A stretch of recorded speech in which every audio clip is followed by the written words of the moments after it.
good morning.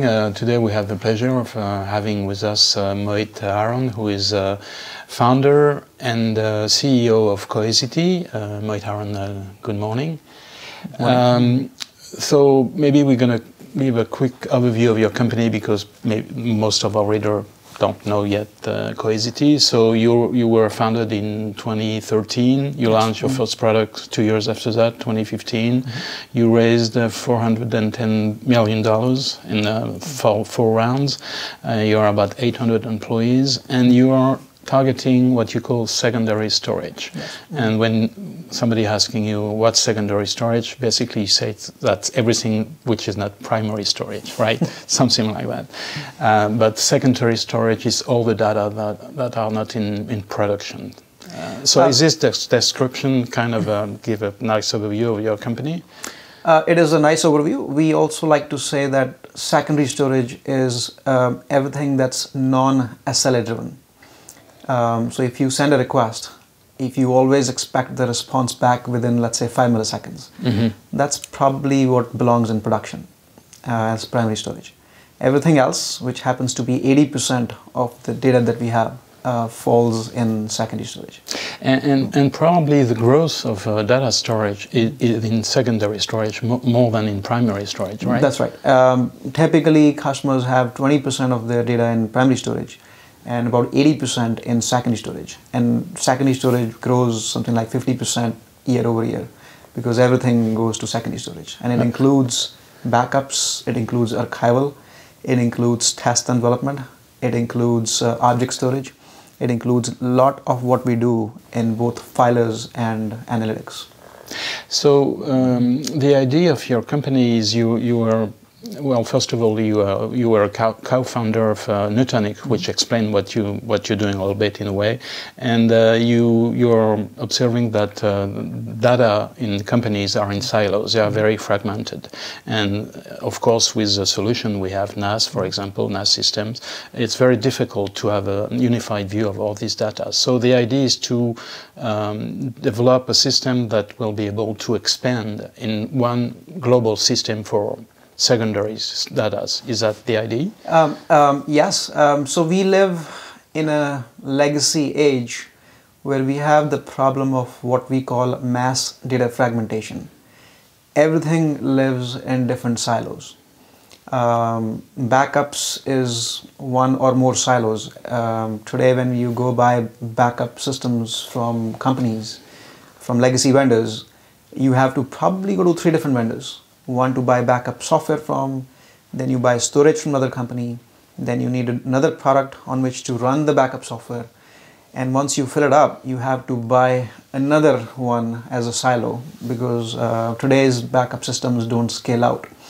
So you end up having silos even within backups. So we start by simplifying just that, but then we go on to simplify and consolidate file shares, object storage, analytics, archival, all of that on one platform.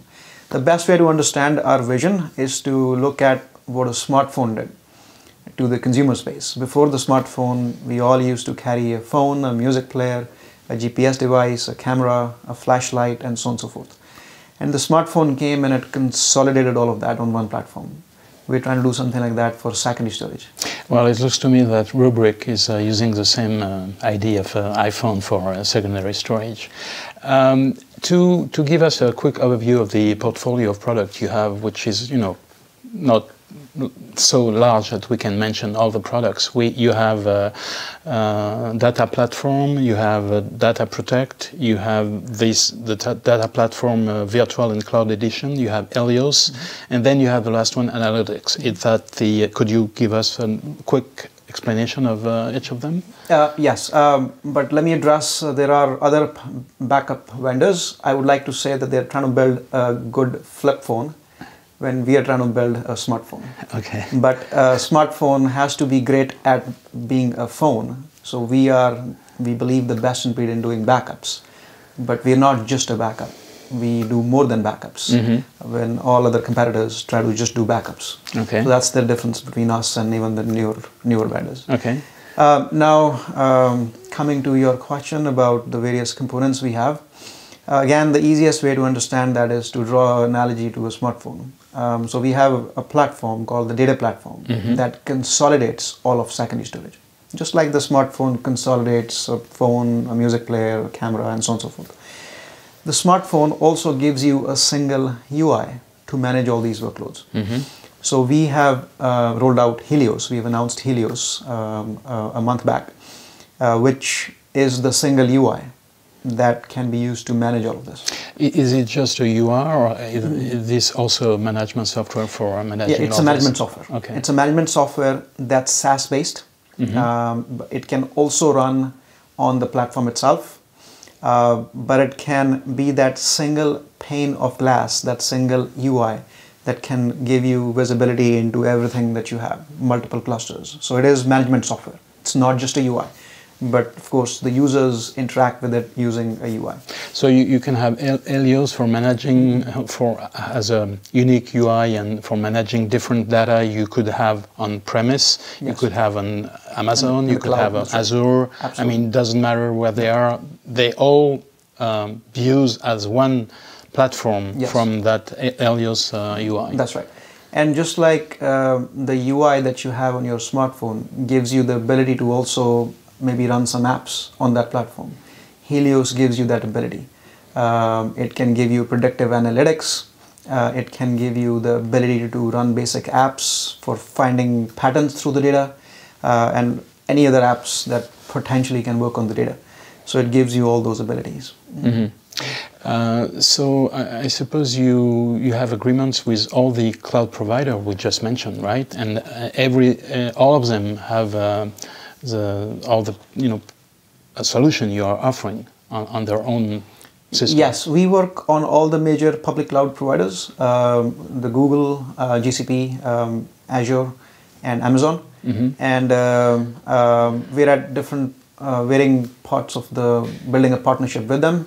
So we announced partnerships with Microsoft Azure recently. So we work with all of them. And Helios can be used to manage the Cohesity software and the data that it contains on all these platforms simultaneously. Okay.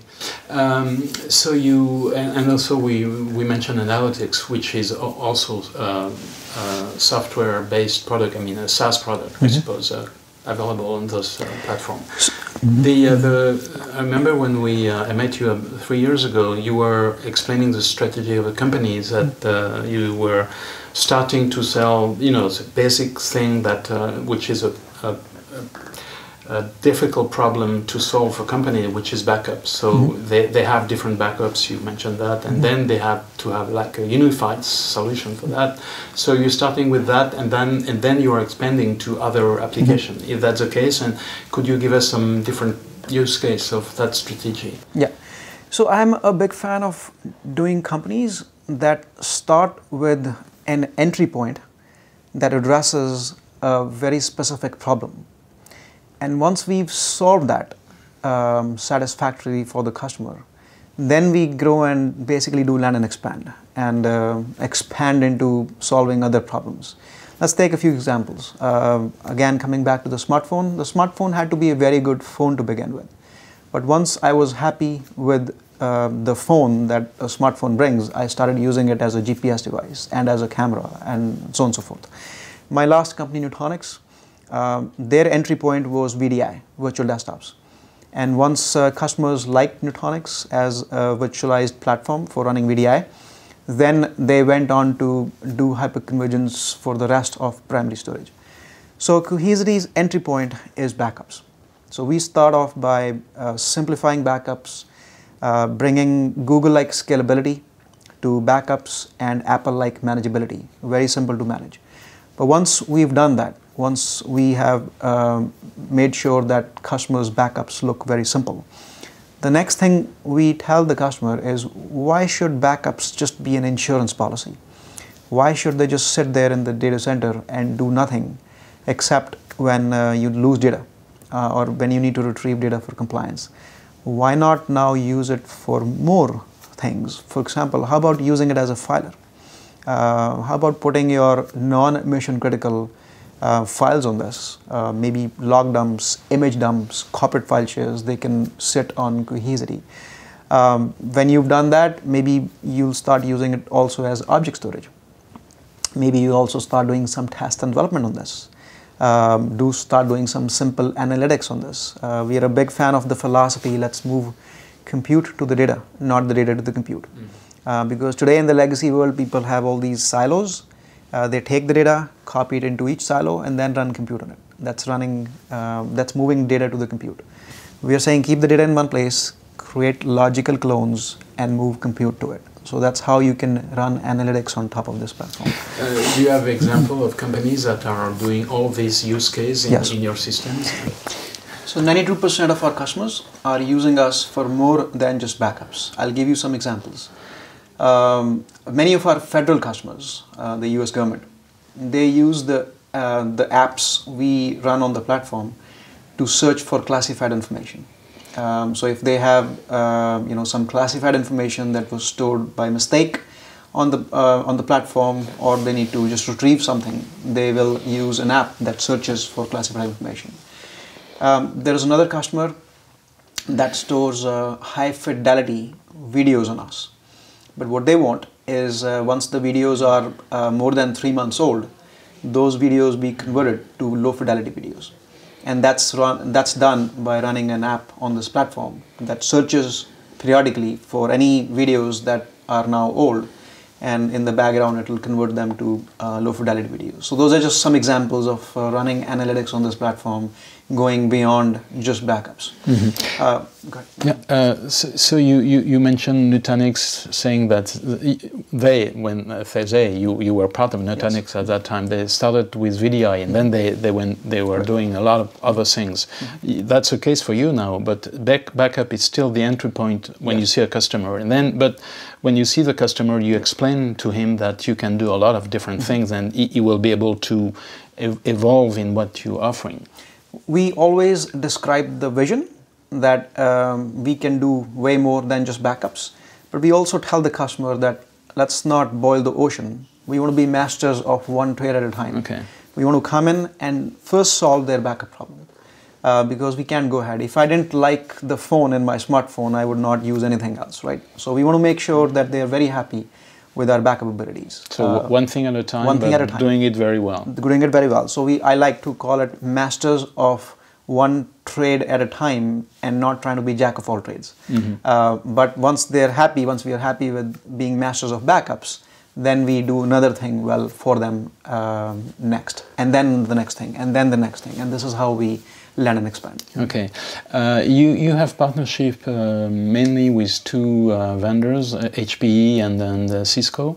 What are you doing with them exactly, and do you plan to have more partnership with other vendors? So we have partnerships with many vendors. We mentioned some of the cloud vendors, for example. Now Cisco and HPE are different in the sense that they're also investors in us. So they have invested in our Series C and D rounds of funding. Our engagement with them happens at multiple levels. At the technical level, we have done some technical integrations. So for example, we're very software defined. We have qualified our software to run on hardware SKUs from both HPE and Cisco. So every time we sell, we can potentially also sell their server hardware, right? The second effect of that partnership is a go-to-market motion, where they clearly have a far bigger sales force than we do. And we have a technically great product that they can leverage. So it's a great partnership because they can now introduce us into accounts, into big customer accounts, and then on the strength of our product, we can close that sale. So both of us now benefit.